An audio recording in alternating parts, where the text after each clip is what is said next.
Hello everyone, welcome to our channel. I hope आप सब लोग बहुत अच्छे होंगे।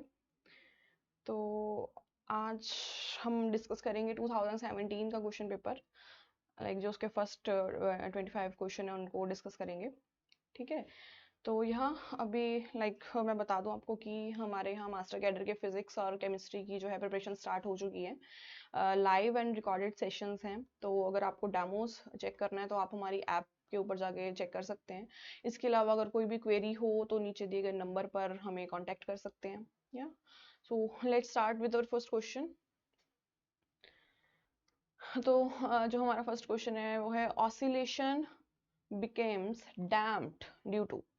अभी ये हम 2020 के पेपर में भी इससे रिलेटेड क्वेश्चन आ चुका है, कि डैम्ड ऑसिलेशंस जो हैं वो किस तरह की होती हैं। तो देखो, जो डैम्ड ऑसिलेशन है वो नॉर्मल लाइक कंडीशंस के ऊपर कोई भी हमारे पास ऑसिलेटर है, हमने उसको एक बार फोर्स दिया तो धीरे धीरे क्या करेगा, अपनी एक्सट्रीम पोजीशन पे जाएगा, मीन पोजीशन पे आएगा, एक्सट्रीम पे जाएगा, मीन पे आएगा, एक्सट्रीम पे जाएगा, ऐसे ऐसे करके क्या होगा, एक पॉइंट पे उसकी जो ऑसिलेशंस हैं वो स्टॉप हो जाएंगी। ठीक है, अगर नॉर्मल कंडीशंस की बात करें, अगर लैब में भी पेंडुलम वाला हम एक्सपेरिमेंट करते हैं तो उसके अंदर तो जो ऐसी ऑसिलेशंस होती हैं उनके अंदर क्या होता है, विद द टाइम जो एम्पलीट्यूड है उनका डिक्रीज होता जाता है।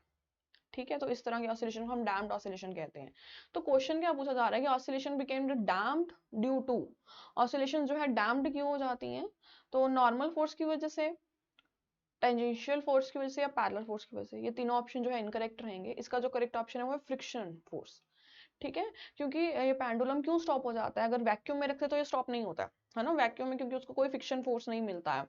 लेकिन अगर हम उसको एक नॉर्मल कंडीशन के ऊपर रखते हैं, एयर मीडियम के अंदर रखते हैं, कोई भी मीडियम के अंदर रखते हैं, तो फ्रिक्शन फोर्सेस की वजह से जो है, जो ऑसिलेशन है वो डैम्प्ड हो जाती है। ठीक है, तो इसका जो करेक्ट ऑप्शन है वो रहेगा option number B, that is friction.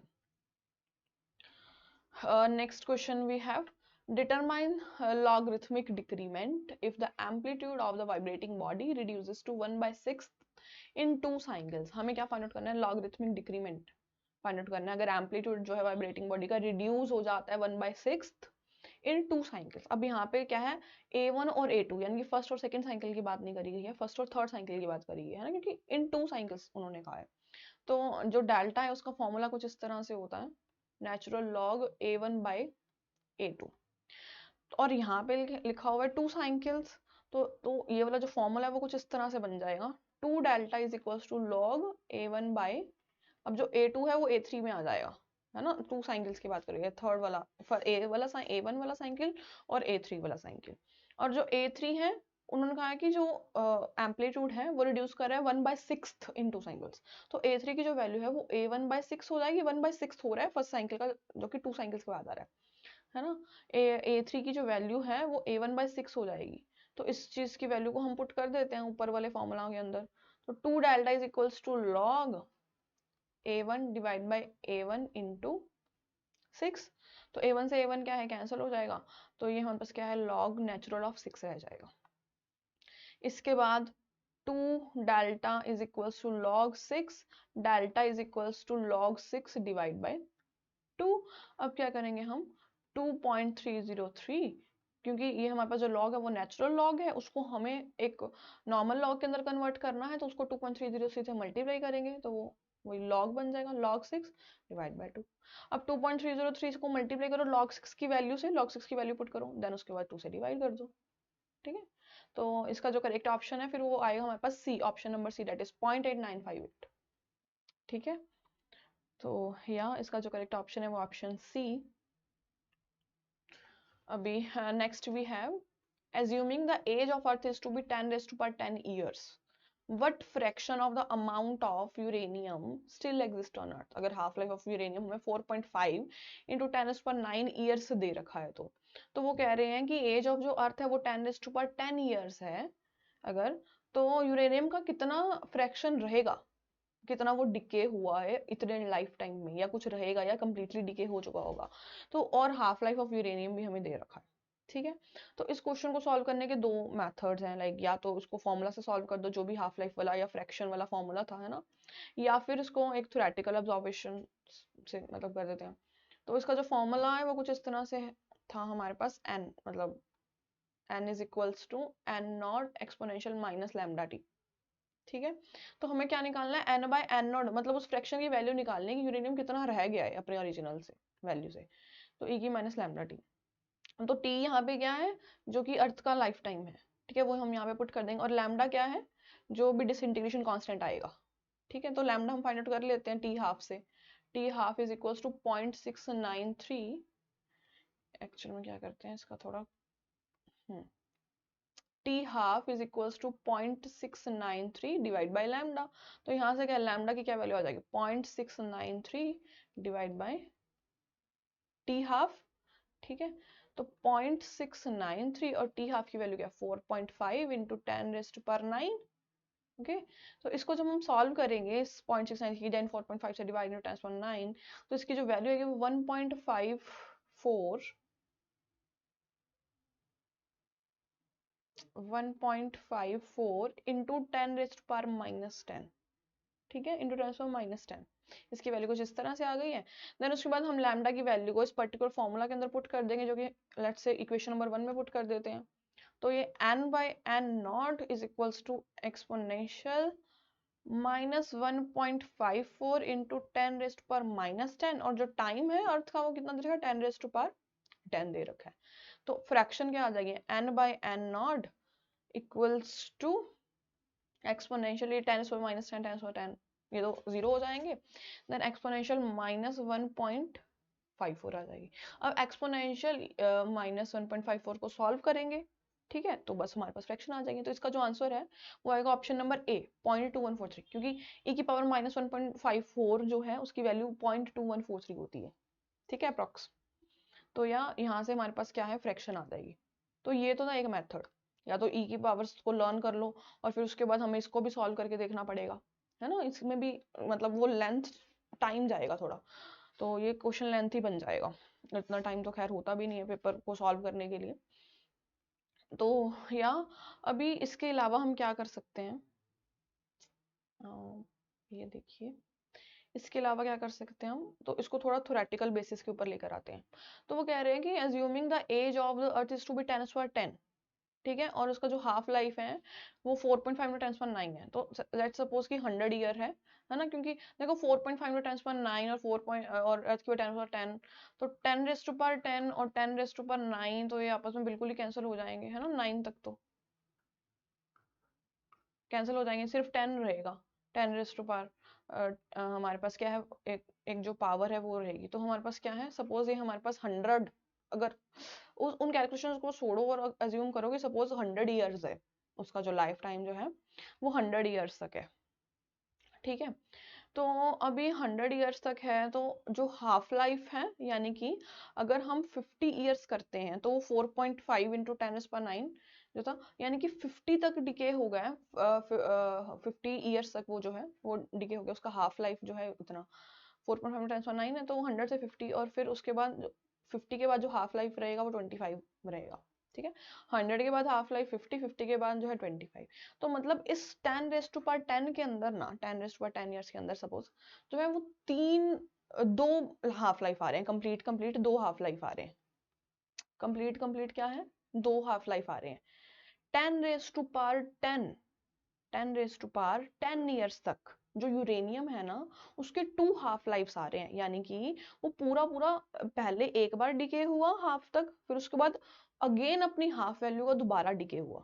ठीक है, 10⁻10 ईयर्स तक समझो कि दो हाफ लाइफ्स आ रहे हैं यूरेनियम के, कंप्लीट दो हाफ लाइफ। तो 25 के बाद क्या है, वो थोड़ा सा और डिके होगा, तो मतलब एक तरह का वो 20% रह गया अपनी हाफ लाइफ का, 20% सा रह गया। ठीक है, 10⁻10 में यूरेनियम के हाफ लाइफ के अकॉर्डिंग वो दो बार डिके हो रहा है, 2 हाफ लाइफ्स अपने डिके कर रहा है, तो कम्प्लीटली 2 हाफ लाइफ्स रह गए। और 25 के बाद क्या बचा उसका हाफ लाइफ, समथिंग मतलब 20% सा बचा, है ना, 25 रहेगा, 20% सा बचा, और 21% के जो करीब जो वैल्यू है वो ये 0.2143 वाली है। ठीक है, तो यहाँ इसका जो करेक्ट आंसर है वो ए हम इस तरह से भी फाइंड आउट कर सकते हैं कि थ्योरेटिकल बेसिस के ऊपर, या फिर जो हमारे पास लाइक फॉर्मूला तो है ही फिर, है ना, इसको सॉल्व करने के लिए। या अभी नेक्स्ट क्वेश्चन देखो, kinetic energy of alpha particle emitted in decay of this into this is measured to be 4.78 mega electron volt. What is the total disintegration energy or Q value of this process?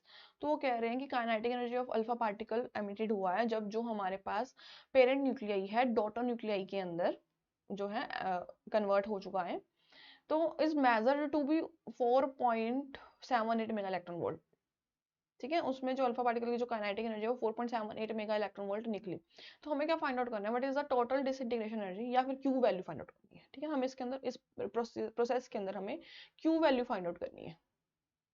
तो Q value find out करने का क्या formula है हमारे पास। ठीक है, तो इसका जो फॉर्मूला है वो क्या है, mass of nucleus before the collision divided by mass of nucleus after, जो भी हमारे पास बनता है। ठीक है, इनटू काइनेटिक एनर्जी। ठीक है, तो इसका क्यू वैल्यू फाइंड आउट करने का ये फॉर्मूला है हमारे पास। तो क्या रह जाएगा, मास ऑफ न्यूक्लियस जो बिफोर है कोलिजन के बिफोर जो है वो, या एमिशन के बिफोर जो है वो क्या है 226 डिवाइड बाय 222, और जो काइनेटिक एनर्जी है वो क्या है 4.78 मेगा इलेक्ट्रॉन वोल्ट। ठीक है, तो मास ऑफ न्यूक्लियन बिफोर और मास ऑफ न्यूक्लियन आफ्टर और जो उसकी काइनेटिक एनर्जी से मल्टीप्लाई कर देना, तो वो है हमारे पास 4.78। ठीक है, तो इसका जो हमारे पास आंसर आएगा वो इसको सॉल्व करके कुछ आएगा 4.865। ठीक है, तो इसको सॉल्व करके जो इसका आंसर है वो 4.865, that is option number B 4.865। ठीक है, तो नेक्स्ट क्वेश्चन चेक करते हैं।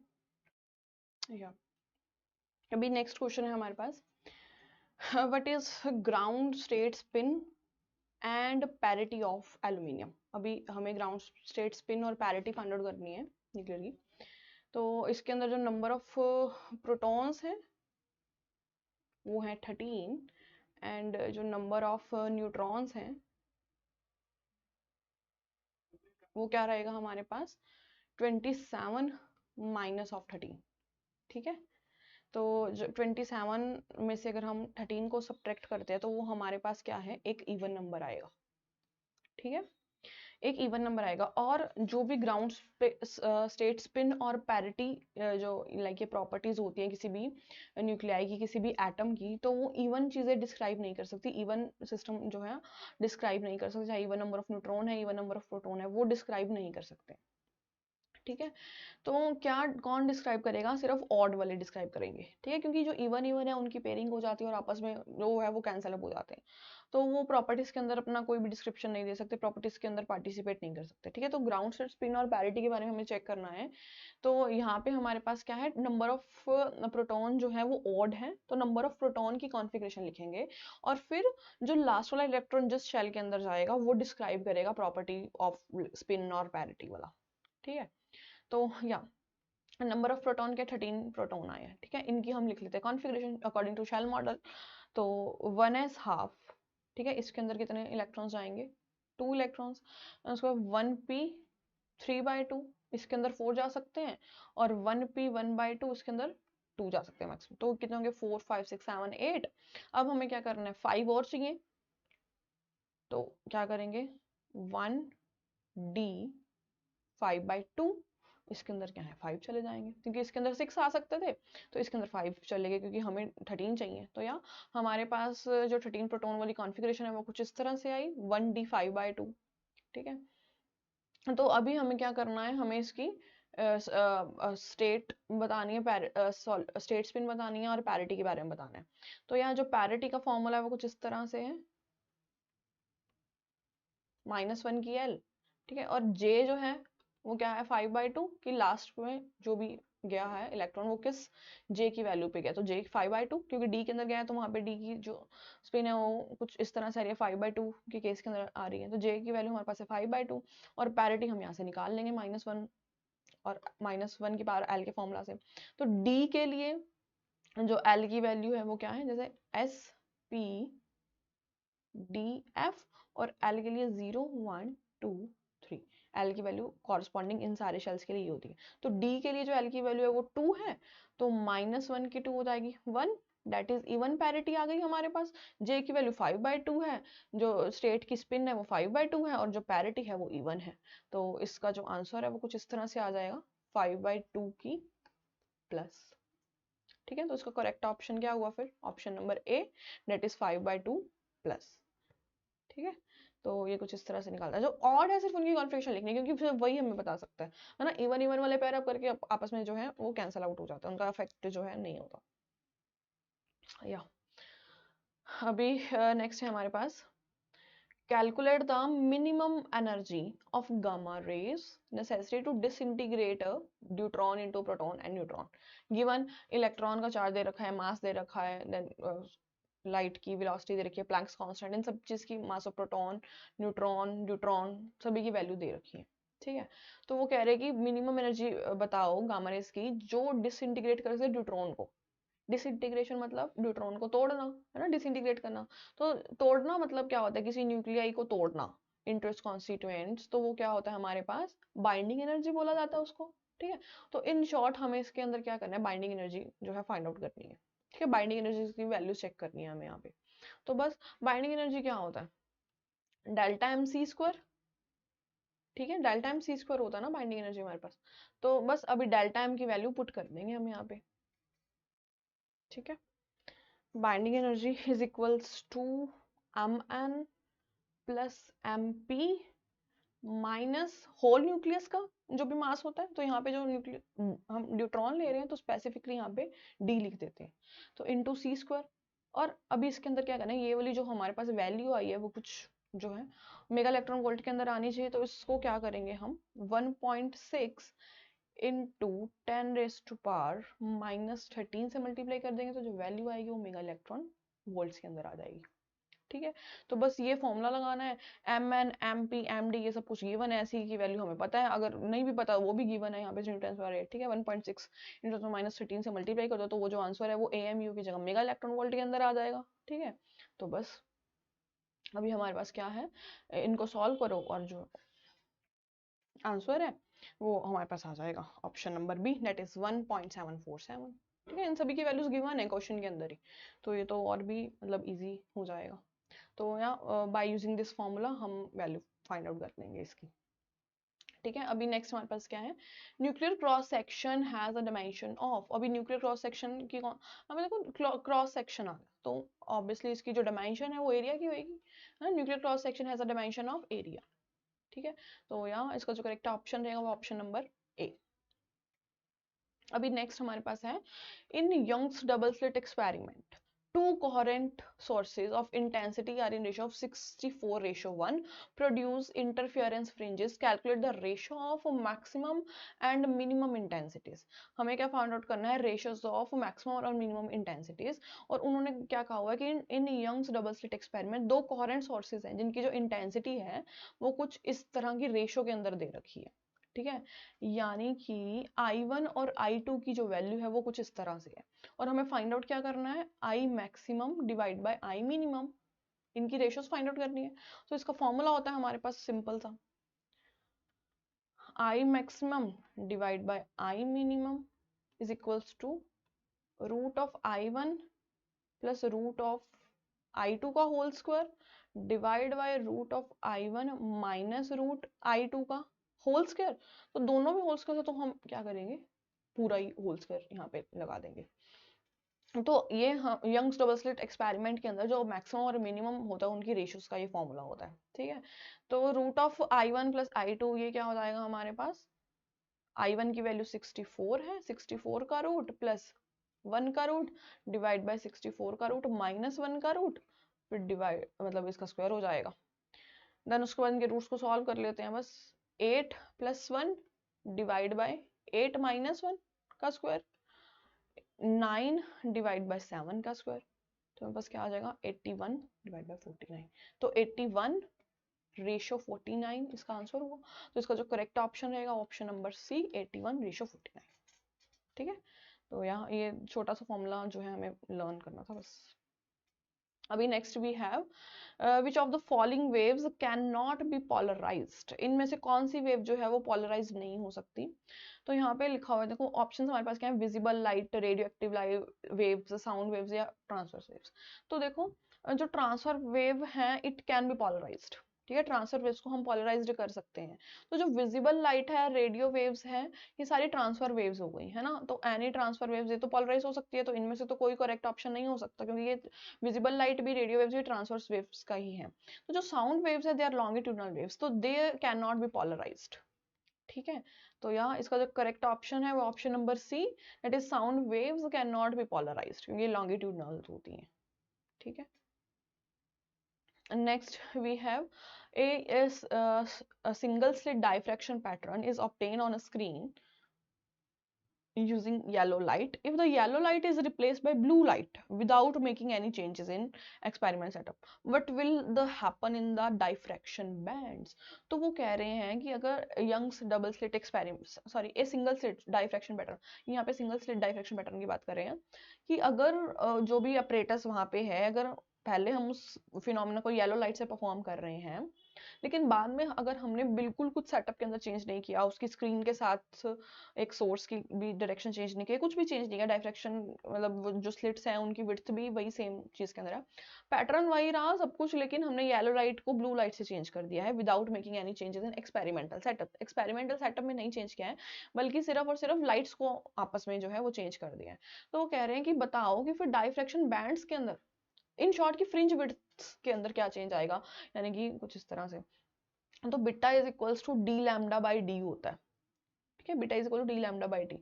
तो ये तो एक्सपेरिमेंटल सेटअप के लिए कांस्टेंट रखा, विदाउट जो है लाइट्स जो है उनको हमने वही सेम रखा, लाइट्स चेंज करी है सिर्फ, तो मतलब वेवलेंथ चेंज करी है ना, जो एक्सपेरिमेंट सेटअप है वो नहीं चेंज करा, यानी कि डी बाई डी तो कांस्टेंट ही रहेगा, सिर्फ लैम्डा को चेंज किया है। तो लैम्डा अगर इंक्रीज होता है तो जो विड्थ बैंड्स की जो विड्थ है वो क्या होएगी, डिक्रीज होएगी। अगर लैम्डा जो है डिक्रीज होता है तो बैंड्स की जो विड्थ है वो क्या होएगी, इंक्रीज होएगी, ठीक है।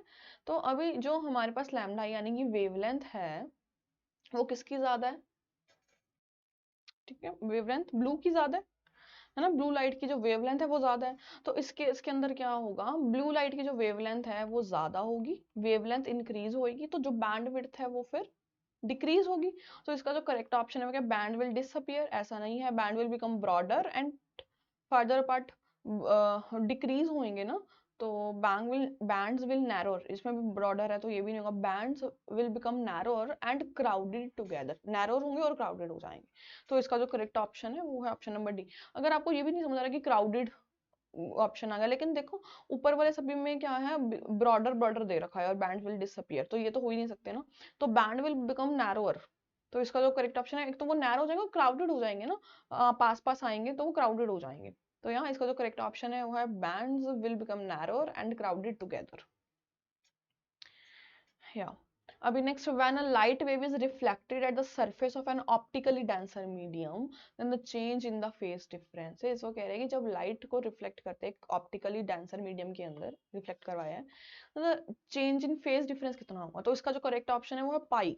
उनमें क्या है, पाई का जो है फेज डिफरेंस आ जाता है, change in phase difference is pi, ठीक है, 180 डिग्री का फेज डिफरेंस आ जाता है। Next we have, which vapor lamp is usually used as a source of light to demonstrate a Newton's ring experiment?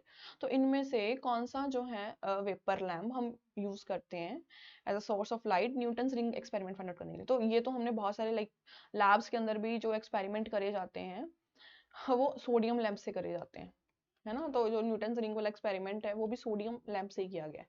तो इसका जो करेक्ट ऑप्शन रहेगा वो option number B, that is sodium lamp. तो अभी अगर आपको कोई भी लाइक इंफॉर्मेशन चाहिए और अगर आप अकॉर्डिंग टू योर है ना एग्जाम, तो और अगर आप हमारे फ्री व्हाट्सएप ग्रुप्स का पार्ट बनना चाहते हैं तो अपना नेम, आप कौन से प्रिपरेशन कर रहे हैं एग्जाम की, आपकी सिटी मेल और फीमेल, ये लिख के आप हमें गिवन नंबर के ऊपर भेज सकते हैं और व्हाट्सएप पे भी मैसेज कर सकते हैं, ताकि आप हमारे फ्री व्हाट्सएप ग्रुप का पार्ट्स बन सके और आपको अपडेट मिलती रहे, है ना, अकॉर्डिंग टू योर जो भी आप एग्जाम दे रहे हो। या तो और अगर आपको फिजिक्स और केमिस्ट्री के अलावा अगर कोई लाइक रिकॉर्डेड लेक्चर्स चाहिए, किसी और भी कोचिंग चाहिए, English, Punjabi, history, polity, SST, है ना, तो आप लाइक गिवन नंबर के ऊपर ही क्वेरी के लिए हमें कॉल कर सकते हैं। अगर कुछ भी पूछना हो तो लाइक पूछ सकते हैं। या अभी नेक्स्ट क्वेश्चन देखते हैं। तो diffraction is a result of, जो डाइफ्रैक्शन है वो किसका रिजल्ट है? तो ये हम +2 से ही पढ़ते आ रहे हैं कि पहले इंटरफेरेंस आया, यंग डबल स्लिट एक्सपेरिमेंट आया, देन डाइफ्रैक्शन का सिंगल स्लिट एक्सपेरिमेंट हमें देखने को मिला। ठीक है, तो diffraction is a result of interference. तो इंटरफेरेंस से हमारे पास डाइफ्रैक्शन का रिजल्ट आया। ठीक है, तो इसका जो करेक्ट ऑप्शन है वो option number C, that is interference. या next question है, what is the principle is responsible for the fact that certain sunglasses can reduce the glare from the reflected surface?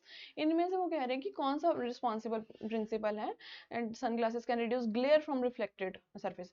Like इसको हम एक और तरह से समझ सकते हैं, लाइक अगर हम जो शेड्स लगाते हैं, है ना, या फिर आजकल तो स्पेसिफिकली लाइट्स के रिफ्लेक्शन से बचने के लिए वो स्पेक्सेस भी आ गए हैं, नॉर्मल जो हैं लाइट्स वाली भी, ट्रांसपेरेंट वाली भी, लेकिन अगर हम शेड्स लगाते हैं तो एक्चुअल में उनको पोलराइड्स भी कहा जाता है। ठीक है, तो वो क्या करते हैं, वो अगर हम डायरेक्टली वो सन ग्लासेस लगा के सन की तरफ देखें तो हम देख सकते हैं, लेकिन अगर नेकेड आई से देखें तो हम नहीं देख सकते। ठीक है, तो वो पोलराइजेशन का इफेक्ट है, इस वजह से उनको पोलराइड्स भी कहा जाता है ना सन ग्लासेस को।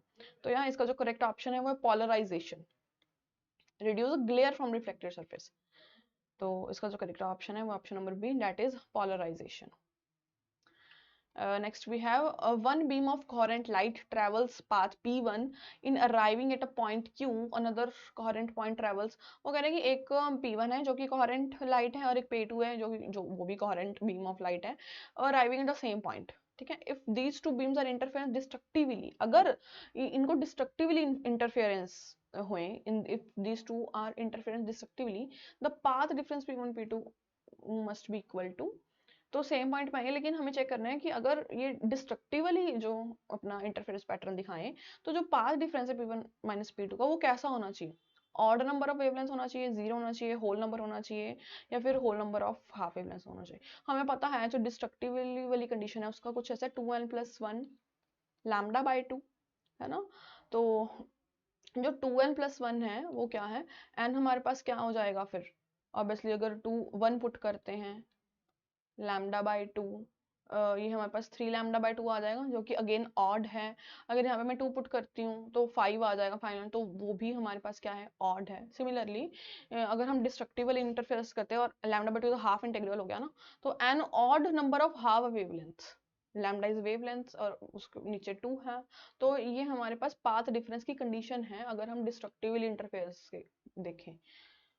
ठीक है, तो 2n+1 λ/2, तो यहाँ इस फॉर्मूला से हमें क्लियर हो रहा है कि जो हमारे पास रिजल्ट आएगा पार्ट डिफरेंस का वो an odd number of half wavelengths होगा, an odd number of half wavelengths, क्योंकि ऑड नंबर तो आ ही रहा है 2+1, और λ/2 जो है वो हाफ वेवलेंथ्स को रिप्रेजेंट कर रहा है।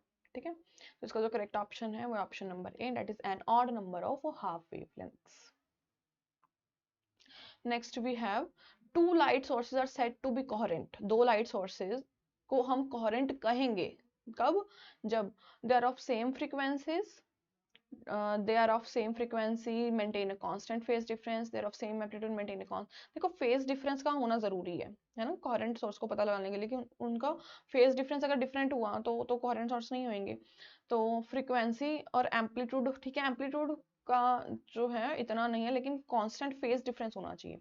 तो कांस्टेंट फेज डिफरेंस वाले ऑप्शन बी और ऑप्शन सी के अंदर दे रखे हैं, तो are of the same frequency and maintain a constant phase difference, तो इसका जो करेक्ट ऑप्शन रहेगा वो रहेगा ऑप्शन नंबर बी, है ना। एम्पलीट्यूड के ऊपर इतना डिपेंड नहीं करता है जो हमारा कोहेरेंट सोर्सेज है, उनकी फ्रीक्वेंसी सेम होनी चाहिए एंड उनका जो फेज डिफरेंस है वो कांस्टेंट होना चाहिए। ठीक है, तो जिसका करेक्ट ऑप्शन रहेगा वह option number B, that is they are of same frequency and maintain a constant phase difference to coherent source of light. अभी next we have a diffraction grating has a 4000 lines per centimetre, a diffraction grating 4000 lines per centimetre, the angle between the central maximum and the third order maximum is 36 degree. Central maximum और third third order maximum के अंदर 30 degree का angle है, what is the wavelength of the light.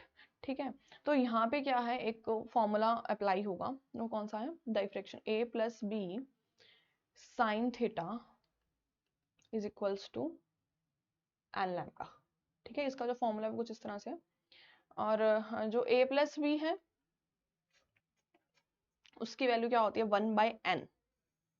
ठीक है, उसकी value होती है हमारे पास 1/n, और ये हो जाएगा हमारे पास साइन थीटा मतलब 36 डिग्री गिवन है, और n मतलब कितने ऑर्डर का दे रखा है, जो यहाँ पे थर्ड ऑर्डर दे रखा है, तो 3 यहाँ पे आ जाएगा। ठीक है, और लैम्डा ये तो हमें फाइंड आउट करना है। ठीक है, तो डायफ्रेक्शन रेटिंग है 4000 लाइन्स पर सेंटीमीटर, तो n की वैल्यू यहाँ पे क्या है 4000, और साइन 36 की वैल्यू 0.588 समथिंग होती है, 0.588 is equals to 3 lambda. Obviously values आपको थोड़ा बहुत पता होना चाहिए, साइन 30 साइन 60 एंड साइन 36 जो है वो 90 माइनस थीटा करके आप फाइंड आउट कर सकते हैं। ठीक है, अदरवाइज जो है इनकी values as it is learn कीजिए। देन उसके बाद क्या है, बस लैम्डा की वैल्यू यहाँ से आ जाएगी, 0.588 divide by 4000 into 3 is equals to lambda. ठीक है, बस इसको सॉल्व करो और लैम्डा की वैल्यू आ जाएगी। इस केस के अंदर जो हम बस लैम्डा की वैल्यू है वो आएगी 490 नैनोमीटर। इसका जो करेक्ट ऑप्शन है वो है 490। ठीक है, इसको सॉल्व करेंगे तो हमारे पास जो लैम्डा है उसकी वैल्यू 490 नैनोमीटर आएगी। ठीक है, तो जिसका करेक्ट ऑप्शन रहेगा वो option number A, that is 490 nanometre. Next we have you can hear the people around a corner but you cannot see them because of the light waves। ठीक है, वो कह रहे हैं कि हम जो है सुन सकते हैं लोगों को अराउंड अ कॉर्नर, लेकिन उनको देख नहीं सकते हैं। ठीक है, बिकॉज लाइट वेव्स आर, उन्होंने नीचे ऑप्शन दे रखे कि लाइट वेव्स देखने के लिए हमें ऑब्वियसली लाइट वेव्स चाहिए और सुनने के लिए साउंड वेव्स चाहिए। तो जो लाइट वेव्स उनकी कंडीशन दे रही है कि हम साउंड तो सुन सकते हैं, किसी को सुन तो सकते हैं लेकिन उसको देख नहीं सकते हैं। Light waves do not diffract, travel much faster, much shorter than sound, much longer than sound. तो इसका जो करेक्ट ऑप्शन है ना वो है option number A, that is they do not diffract. इसका क्या मतलब हुआ कि जो हमारे पास ये चीजें हैं ना, लाइक डाइफ्रेक्शन, वो किसके ऊपर डिपेंड कर रही है, वेवलेंथ के ऊपर। तो जो वेवलेंथ ऑफ साउंड वेव है ना, ये मच मच ग्रेटर देन होती है वेवलेंथ ऑफ लाइट। ठीक है, इसकी वेवलेंथ जो होती है साउंड की कंपेरेबल होती है जो हमारे आसपास जो भी ऑब्स्टेकल्स होती हैं, क्योंकि वही है ना कि ऑब्स्टेकल के साथ टकराएगी तो वो डाइफ्रेक्ट हो जाती है। ठीक है, लेकिन जो साउंड वेव है उसकी जो वेवलेंथ होती है इन कंपैरिजन विद हमारे आसपास के जो ऑब्स्टेकल होते हैं वो बहुत कम होती है। ठीक है, तो वो जो हमारे पास साउंड वेव की जो वेवलेंथ है वो कंपेरेबल विद दैट ऑब्स्टेकल होती है, तो वो डाइफ्रेक्ट कर जाती है। लेकिन इनकी बहुत छोटी होती है लाइट वेव की, तो वो डाइफ्रेक्ट नहीं कर पाती, कंपेरेबल नहीं होती ऑब्स्टेकल के साथ। उनकी जो वेवलेंथ है जो कंपेरेबल होगी उस अपार्चर के साथ, तो वो ही डाइफ्रेक्ट करेगी। तो जो हमारे पास साउंड वेव है वो जो है वेवलेंथ जो है वो ज्यादा होती है in comparison with light wave. तो जो हमारे पास डाइफ्रेक्शन पैटर्न है वो डिपेंड करता है वेवलेंथ के ऊपर। जो वेवलेंथ इसकी ज्यादा है तो वो डाइफ्रेक्ट डाइफ्रेक्ट ज्यादा हो जाएगी साउंड वेव, तो डाइफ्रेक्ट ज्यादा हो जाएगी तो हमें वो सुनाई देगी कॉर्नर्स के ऊपर, क्योंकि कॉर्नर्स के ऊपर, और जो लाइट वेव है उसकी जो वेवलेंथ है वो कम होती है, दैट्स व्हाई वो डाइफ्रेक्ट नहीं होगी, है ना। तो या इसका जो करेक्ट ऑप्शन है वो option number A, that is they do not diffract. Next we have, consider the light wave of intensity I naught incident on a polarizer and made to pass through the analyzer such that their transmission axis makes an angle of 45 degree with each other. What is the intensity of light coming out from the analyzer? वो कह रहे हैं कि अगर हम एक light wave जो है लें जिसकी इंटेंसिटी आई नॉट है और उसको हम किसी पोलराइजर के ऊपर इंसिडेंट कराएं और made to pass through analyser, ये पूरा मतलब सेटअप लगा होगा, such that their transmission axis makes an angle of 45 degree with each other, what will be the intensity of light coming out through an analyzer? तो हमें basically क्या find out करना है, इंटेंसिटी ऑफ लाइट देखनी है कि वो analyser में से कितनी आई है। ठीक है, वो उस फाइंड आउट। ठीक है, तो इसको हम कैसे फाइंड आउट करेंगे कि अकॉर्डिंग टू मॉलस लॉ वो क्या कहते हैं हमें कि I is equals to I naught cos square theta. ठीक है, according to Malus law analyser polariser वाला जो कॉन्सेप्ट था वो हमें मॉलस ने दिया था, तो वहां से हमारे पास क्या है, intensity of light find out करने के लिए I मतलब intensity of light find out करना है, तो उसका जो फॉर्मूला है वो कुछ इस तरह से है, I is equals to I naught cos square theta. ठीक है। तो यहाँ पे क्या है, हमें I is equals to I naught, ठीक है, और कॉस स्क्वायर थीटा यानी कि कॉस स्क्वायर 45 डिग्रीज, थीटा की वैल्यू 45 दे रखी है, तो इसकी क्या वैल्यू आ जाएगी हमारे पास, कॉस ऑफ 45 की वैल्यू क्या होती है 1/√2, और स्क्वायर है तो इसका स्क्वायर हो जाएगा, तो आई नॉट बाई टू, √2 का जो स्क्वायर है वो 2 होएगा, तो हमारे पास जो इंटेंसिटी है वो आई नॉट बाई 2 आएगी according to this formula given by Malus law. तो यहाँ इसका जो करेक्ट ऑप्शन है ये एक्चुअल में आई नॉट है, आई नॉट, ठीक है। तो इसका जो करेक्ट ऑप्शन है option number D, that is I not divide by 2, ठीक है। Next we have, if I cap is a unit vector along east, and j cap is a unit vector along south. अगर I cap unit vector along east और j cap unit vector along south, what is a unit vector along the south east? हमें unit vector find out करना है जो south east में, मतलब south east मतलब resultant होगा उनका, है ना, और यूनिट वेक्टर मतलब जिसका वेक्टर्स भी और मैग्नीट्यूड भी होगा, ठीक है। तो वो कुछ इस तरह से है, अगर जे कैप इस डायरेक्शन में, आई कैप इस डायरेक्शन में है, तो हमें फाइंड आउट करना है ये वाला, यानी कि रिजल्टेंट ईस्ट, साउथ ईस्ट का रिजल्टेंट हो गया ना वो वाला। तो यहाँ वैसे तो रिजल्टेंट फाइंड आउट सीधा कर सकते, लेकिन यहाँ पे लिखा हुआ यूनिट वेक्टर वाला सिस्टम, तो उसका क्या है फॉर्मूला, क्या हो जाएगा हमारे पास, I cap plus J cap divide by root of, उसका मैग्नीट्यूड, इन दोनों का मैग्नीट्यूड लेना है, तो 1 square plus 1 square I cap plus J cap divide by √2, ठीक है। इसका जो आंसर होगा वो कुछ इस तरह से आएगा, I cap plus J cap divide by √2। तो यहाँ पे ऐसा कुछ इस तरह का दे नहीं रखा है ना आई कैप, लेकिन ऐसा जरूरी नहीं है कि, यानी कि इसके अंदर कुछ मॉडिफिकेशन की हुई है, ठीक है। कैसे, अब ये वाला ऑप्शन देखिए आप, ऑप्शन नंबर सी, तो जो √2 है वो कुछ इस तरह से 1/√2, ठीक है। तो क्या क्या हुआ, इसको √2 से मल्टीप्लाई और नहीं मल्टीप्लाई नहीं, 1/√2, हाँ उसको √2 से मल्टीप्लाई, √2 से डिवाइड कर दिया, ठीक है। तो हमारे पास क्या आएगा √2 इंटू √2, वैसे तो वो 2 होता है, लेकिन अगर इसको हम रूट के अंदर ही रखना चाहते हैं, यानी कि हम इसको कुछ इस तरह से भी लिख सकते हैं, √2 डिवाइड बाय √4, और ये कुछ आ जाएगा √2 बाय, ऑब्वियसली 4 का जो रूट होता है वो 2 होता है, लेकिन उन्होंने बाहर नहीं निकाला हुआ है, उन्होंने सीधा √2/4 ही लिखा हुआ है, ठीक है, √2/4। तो यहाँ इसका जो करेक्ट ऑप्शन है फिर वो ऑप्शन नंबर सी होगा, क्योंकि आई कैप जे कैप और √2 की वैल्यू को हम, √2 को हम इस तरह से भी लिख सकते हैं अकॉर्डिंग टू दिस, ठीक है। तो इसका जो करेक्ट ऑप्शन होगा वो option number C, that is √2/4 I cap plus J cap, ठीक है। तो उसको कुछ इस तरह से सॉल्व किया गया। Next, a parallel plate capacitor in xy plane of the frame S has a surface charge density sigma.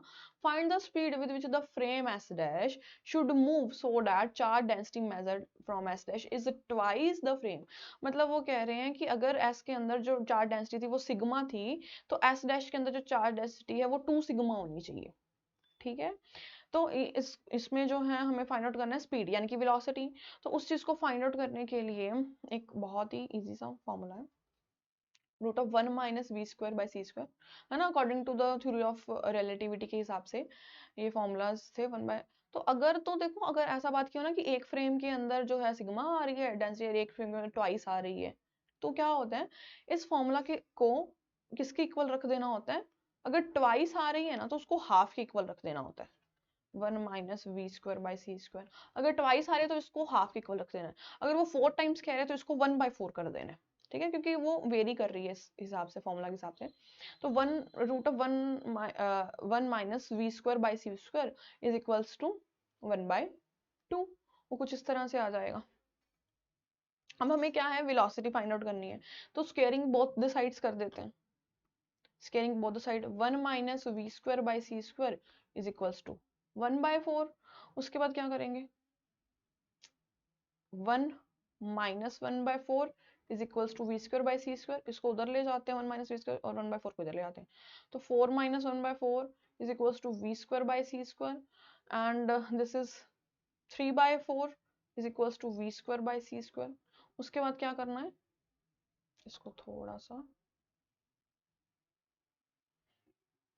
उसके बाद ऑब्वियसली वी स्क्वायर निकालना है तो सी को उधर ले जाते हैं, V square is equals to 3/4 into C square.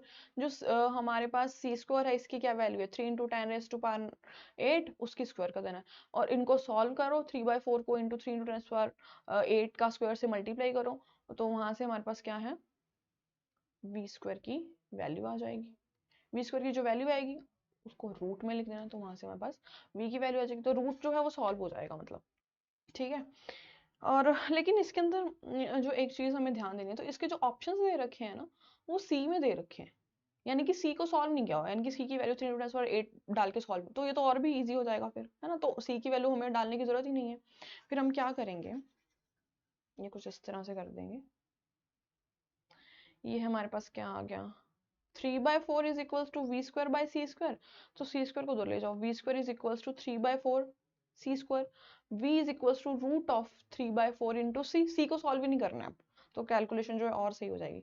तो रूट 3/2 इंटू सी, तो रूट 3 की वैल्यू होती है 1.73 समथिंग, है ना, 1.7374, तो divide by 2 is equals to C. तो इसका जो करेक्ट ऑप्शन है ना वो ये है, ऑप्शन नंबर डी, 0.866। तो यहाँ इसको जब सॉल्व करेंगे 1.73 डिवाइड बाय 2 को, तो उसका जो आंसर आएगा वो 0.866 आएगा, ठीक है। तो इसका जो करेक्ट ऑप्शन है वो है option number D, that is 0.866। सी को सॉल्व नहीं किया और सी को एज इट इज ही रहने देना, ठीक है। तो ऑप्शंस को थोड़ा चेक कर लेना। Next we have, for a blue light a transparent material has a relative permittivity of 2.1 and a relative permeability of, यानी कि epsilon r, relative epsilon r, और permeability मतलब mu r, इनकी वैल्यूज दे रखी हैं। If the speed of light in a vacuum is c, the phase velocity of blue is unbounded medium of this material. If the speed of light in vacuum c, the phase velocity of blue light is in an unbounded medium of this material is, हमें obviously यहाँ पे check करना है कि speed of light अगर vacuum के अंदर सी है तो फेज वेलोसिटी कितनी होगी ब्लू लाइट की इन अनबाउंडेड मटेरियल। तो यहाँ पे देखो जो हमारे पास है रिफ्रैक्टिव इंडेक्स वाला फॉर्मूला लगेगा, that is C by V, है ना, speed of light in vacuum to the speed of light in medium, क्योंकि यहाँ पे speed of light in vacuum C दे रखी है और मीडियम के अंदर बेसिकली हमें फाइंड आउट करना है, ठीक है।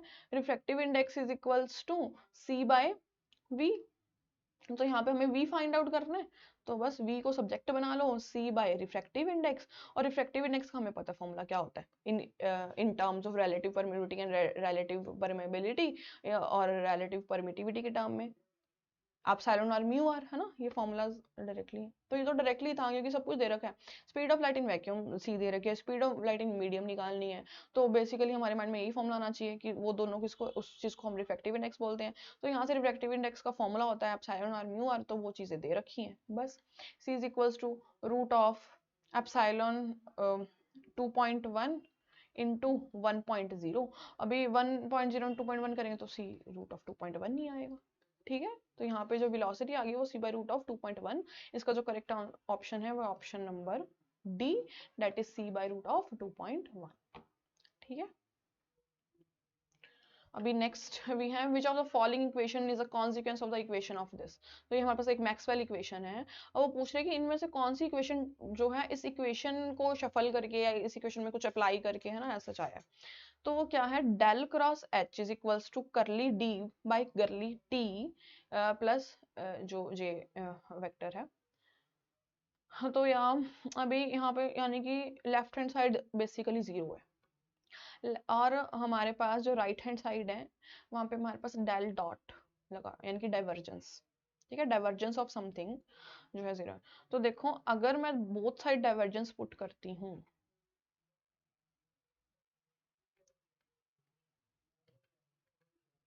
ठीक है, करली D by curly T plus J vector, both side divergence put करती हूँ तो हमारे पास ये वाली टर्म जीरो हो जाती है ना, कि divergence of curl of vector is zero, ये फॉर्मूला था हमारे पास, divergence of curl of vector जो है वो जीरो होएगा।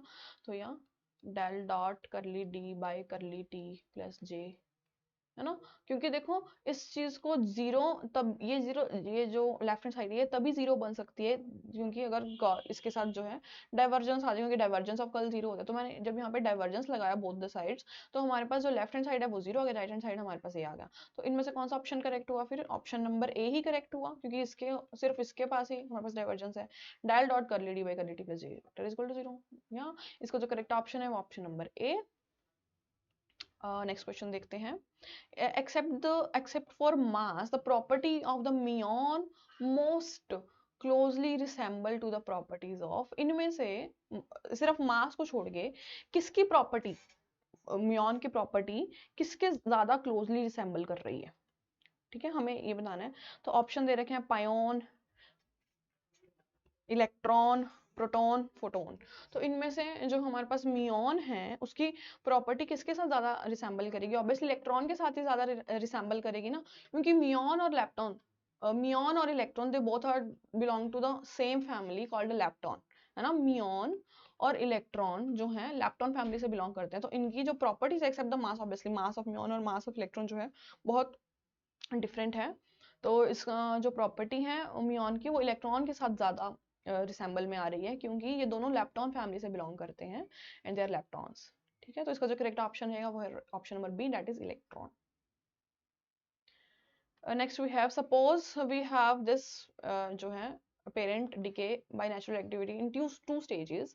दिस डॉटर निकले, the two stages would most likely to be part of the following. अब इनमें से वो कह रहे हैं कि कौन सा बताओ, कि इनमें से कौन सा ऑप्शन करेक्ट है कि फर्स्ट स्टेज, सेकंड स्टेज. यानी कि उन्होंने हमें ऑप्शन से ये तो क्लियर कर दिया कि दो स्टेजेस हुई हैं इस पर्टिकुलर पेरेंट टू डॉटर में, दो स्टेजेस हुई हैं. ठीक है, फर्स्ट स्टेज जो कह रहे हैं beta emission with anti neutrino और फिर अल्फा एमिशन हुआ, beta emission with neutrino and फिर अल्फा एमिशन हुआ, बीटा एमिशन नेगेटिव हुआ एंड देन अल्फा एमिशन हुआ, beta emission with and then gamma emission हुआ. तो देखो यहाँ पे क्या है, जब अल्फा एमिशन होता है ना तो हमारे पास कुछ इस तरह से होता है. ठीक है, जब अल्फा एमिशन होता है ना तो लाइक ये अगर हमारे पास पेरेंट न्यूक्लियाई है, तो जब हमारे पास अल्फा एमिशन होगा तो जो डॉटर बनेगा ना उसका ऊपर A-4 ही होगा. ठीक है, और जो एटॉमिक नंबर है उसके अंदर डिक्रीज बाय 2 होता है. जो हमारे पास मास नंबर है डिक्रीज बाय 4 होता है और जो एटॉमिक नंबर है डिक्रीज बाय 2 होता है जब अल्फा एमिशन होता है. ठीक है, लेकिन अब यहाँ पे देखो जो हमारा डॉटर न्यूक्लियाई है ना इसके अंदर यहाँ पे Z-1 है, यानी कि Z-2 में कुछ एक ऐड हुआ है. Z-2 में अगर कुछ एक ऐड हो जाता है तो वो Z-1 बनता है ना. तो यानी कि यहाँ पे सिर्फ और सिर्फ अल्फा एमिशन नहीं हुआ है, बल्कि यहाँ पे एक और भी चीज हुई है. और ऑप्शंस के अंदर बीटा एमिशन है, और हमें पता है कि बीटा एमिशन के अंदर क्या होता है कि जो हमारे पास मास नंबर होता है वो तो सेम ही रहता है अकॉर्डिंग टू द जो भी पेरेंट है, लेकिन जो हमारे पास एटॉमिक नंबर होता है ना वो हमारे पास इंक्रीज बाय 1 हो जाता है. ठीक है, तो यानी कि यहाँ पे क्या हुआ है, बीटा एमिशन हुआ है विद एंटी न्यूट्रिनो, और हमारे पास क्या हुआ है अल्फा एमिशन. मतलब पहले बीटा एमिशन हुआ है और सेकंड स्टेज के अंदर अल्फा एमिशन हुआ है, कुछ इस तरह से.